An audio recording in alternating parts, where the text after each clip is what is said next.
putting together a survey using tabs. When I go to D2L, select, and then copy the information that needs to go in the survey and paste it into a document. What I've done here, let's just take a look at this. Margin the columns. I did a 3/8 margin with 2 columns and a 1/4 inch gutter. I also made 1 text frame, and if I go to Object, Text Frame Options, I made it into 2 columns with the same gutter size, a 1/4 inch. Okay? You can make additional text frames if you wish. Instead of having 2 frames and 2 columns in a frame, you can have 1, and then again you can always click and drag and make a second one.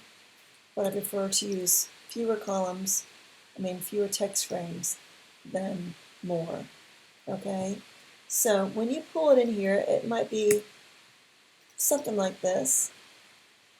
And this is going to take up a lot of the page, so you've got to go back and format. First thing you want to do is use the same formatting that you've been using throughout the series. Okay, I'll go to 11 and 14 to start out with, but I can modify it as I go. It might be too big, who knows. And of course, you will format this nicely and design it once you get the tabs set up. The big thing about the tabs is you want to select the same way every time. So if you're setting a tab for, say, line 1, it's only going to work for line 1. If you do for, like, the first question, it's only going to work for line 1. It will not continue into the rest of the lines of copy. So when you're doing tabs, you want to do a select all, and then start your tabs. But before we do that, let's condense this a little bit and work on formatting. I've shown this to you before, but we're going to do a select of 2 paragraph returns and make them into 1. So we're going to do a get selection. I just click and drag to get this return and this return, and then go to Edit, Find Change. And I pasted this into the Find What area, and did the same here. So if I pasted those and pasted these, I would delete the second return. Making sure you're in the document or the story, not just a selection. And I'll do a Find Next and Change. Find Next and Change. And if I know it's working right, I'll just hit Change All. Okay. I do want to split up the actual questions. Okay. It'll work this way. So again, when you're making tabs, do the selection the same way each time. And I'll just show you this. This selection is different than this selection, having the extra return. It's different than this selection, not having a return in that same line. And all of this is different too. So if you make a selection and put a tab in, do it the same way every time. Otherwise your tabs get messed up really quick. So I would do a select all, if at all possible, and put your tabs in.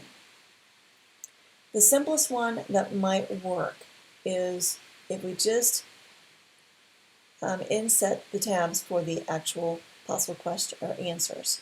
So Shift-Command-T or tabs in the type menu will get you to the tabs option.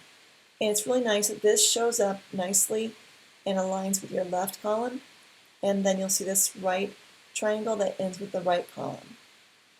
And these things are your right indent and your left indent. Let's just click on this bottom arrow, if I can grab it, and move in. This is a left indent, and this is a right indent. So if I go to my paragraph panel, you can tell that I've indented left and I've indented right. I'll put these back at 0. It's a lot easier to do it here sometimes than in the tab. Okay, so moving this over. What I want to do is just tab in the answer. So let's just kind of make it very simple. I'm going to click with any tab here, but the different tabs do mean different things. So I want to make sure this tab is left aligned. So I'm going to click on this one, and then I'm going to activate it in the text. So I'm going to click here and hit the tab key. And you can tell that it's aligning with the tab that I put in there. So click, tab, click, cursor, tab, click tab, click tab, click tab. Very nice, very simple. I want you to do more though, okay? Before we do that, let's go back and what kind of checkboxes do I want to put in here? So I'm going to select the first one, go to type, and go to glyphs. And I've already got a few that I've popped in here. And what you need to do is go to a font, and there's Zap Dingbats and there's Wingdings that work well. Here's Zap Dingbats and here's Wingdings. You can go to any one that you want to, look for different options. If you see something that you like, you can just double click it and it pops right in. Or do I want a darker circle? That's going to be up to you. There's squares. There's all sorts of things you can put in. Okay, so find the one you want to, double click it, have one come in, and then what you can do is just copy and paste, paste, paste. And these might need to be bigger than your actual font size that I've actually copied. So I might want to make these bigger. And let's see, you can use this little option too and make this go down slightly. And maybe this is a better option than just a simple item here. I do like this bigger circle better. So I'll just keep that in mind for later. Let me go back down. I'm going to align this back up with my tab options here and take a look at what else we could do. Okay, I'm going to do it the wrong way and work in just another area, okay? Let's try 4 and 5, okay? On 5, I want there to be a line, kind of like other. But you don't want to come here and hit the Shift key and hit the underline to get that completed. So what we're going to do is we're going to create a tab that goes all the way to the end that gives us one single line. So I'll do it in 4 and 5. You know, and I'll go down to 6 just for grins. And again, this is not the way you want to do it. You want to do them all the same way at the same time. But I want to show you the differences between here. Okay, so far the tab is still set from what we had done before. So I could just go through here and, you know, put these in here. Okay, and they're working fine. Now I'm going to go back and modify these 3 differently because I'm going to put a tab at the end with a line. So we're going to use this tab. It's going to align right. So I'm going to click it, and I'm going to just click here somewhere and make sure it's showing up. Now, in here, I want a leader.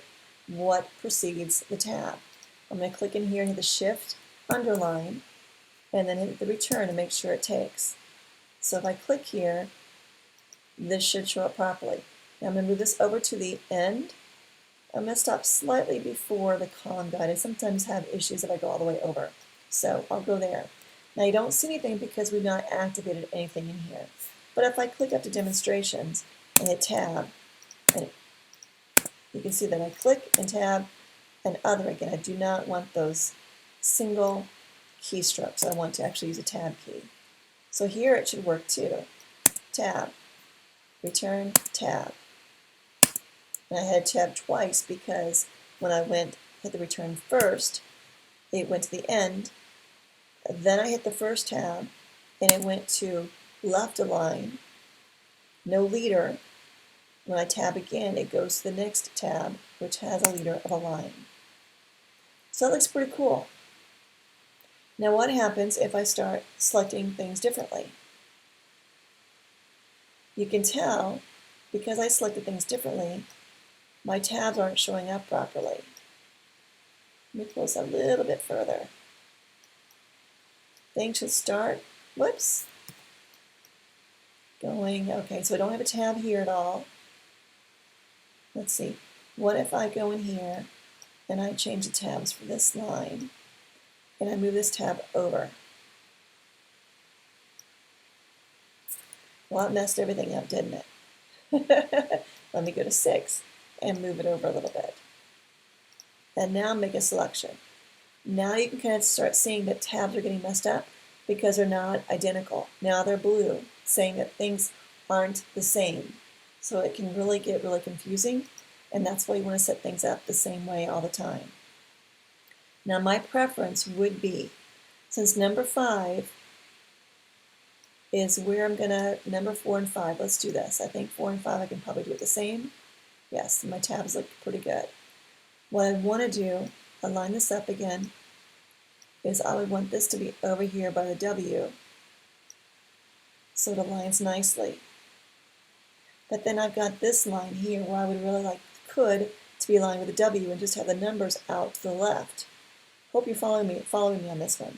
So far what we've got is we've got our left, everything's aligned left. I have a single tab that aligns here with the W, and then I made another tab over here that is a right tab with a leader, which allows me to add additional lines where needed. So I'll take these back out. Okay, so this looks really nice so far. I'm going to come up here and copy this down on number 4 so we can see how it's looking really well. Okay, so at minimum, this is what I would like to see with your tabs, that you have a tab that everything aligns here, okay, and then a tab that ends towards the end of the column width. All right, if you want to go a little bit further, what I would really prefer you to do, and this does get a little more tricky, but if I were doing this the right way, I'm going to move this tab over a little bit. I would want a first line indent. I'm going to make this about kind of where the W starts. I'm going to make this at 3, okay? And then I'm going to take that first top triangle back 3, -3, okay? And I'm going to put this right on 3. And let's make it 3. There we go. So what should happen is everything is going to align really nicely. I think 3 is a little bit too far out. Maybe at 2.2. Let's try it. Let's see what happens. Making my selection for 4 and 5 the same way. We're going to get a 2.2 here. And this has to be 2.2. And then move the bottom over, which will move both of them back. There we go. It's close.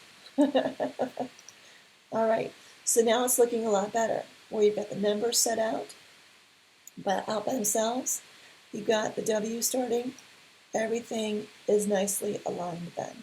And you will have a little bit of odd spacing with the leaders, but this is really, really nice and clean. So if this is kind of what you like to do, I would try to practice a little bit, find out what you like, but then when you first start, do a select all and do the tabs at one time so it affects everything.